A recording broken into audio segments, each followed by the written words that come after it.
এবং ঈশ্বরের সাথে যখন সম্পর্কযুক্ত যখন হয়ে যায়, তখন এই যে আমিত্ববোধটা স্বয়ং তখন ঈশ্বর থেকে আসে। আমিত্ববোধটা তখন সেই ঈশ্বর থেকে আসে।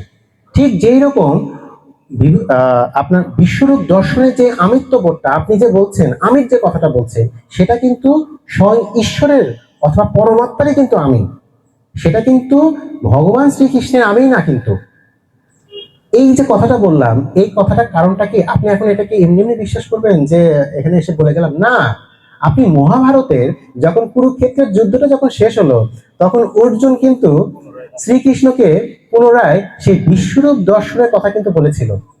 তখন কি বলেছিল জানেন? শ্রীকৃষ্ণ শ্রীকৃষ্ণকে শ্রীকৃষ্ণ প্রথমে আগে তাকে ধিক্কার দেয়। ধিক্কার দিয়ে মানে কিছুটা বকাঝকা করে। বকাঝকা করার পরে সে বলে যে তখন আমি যোগযুক্ত অবস্থায় ছিলাম, যে সময়ের যে কাজ সেই সময় অতিক্রান্ত হয়ে গেছে, আমার পক্ষে ওই সময়টা ফিরিয়ে নিয়ে আসা এখন আর সম্ভব না। যার কারণে আমি তোমাকে সেই বিশ্বরূপ দর্শনটা এখন আর করাতে পারবো না। তাহলে খেয়াল করে দেখুন, আমার কথাটা আপনি এমনি এমনি বিশ্বাস করবেন না।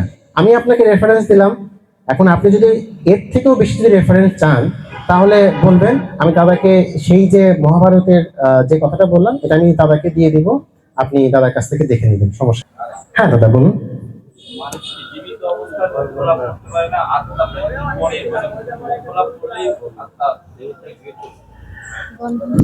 আচ্ছা, এটা হচ্ছে আমরা জীবিত অবস্থায় তো কখনো সম্ভব না। প্রথম কথা, জীবিত অবস্থায় সম্ভব না। আর এটা আসলে কি, ওই যে আমি বললাম জীবাত্মা হচ্ছে অল্পজ্ঞ, এটা আসলে আমাদের পক্ষে বলা সম্ভব না। কোন আত্মা মোক্ষ লাভ করবে এবং কোন আত্মা হচ্ছে আবার জন্ম মৃত্যু চক্রের বন্ধনে আবদ্ধ হবে, এটা আমাদের পক্ষে বলা সম্ভব না, কারণ আমরা অল্পজ্ঞ। এটা স্বয়ং পরমাত্মা এবং ঈশ্বর জানে।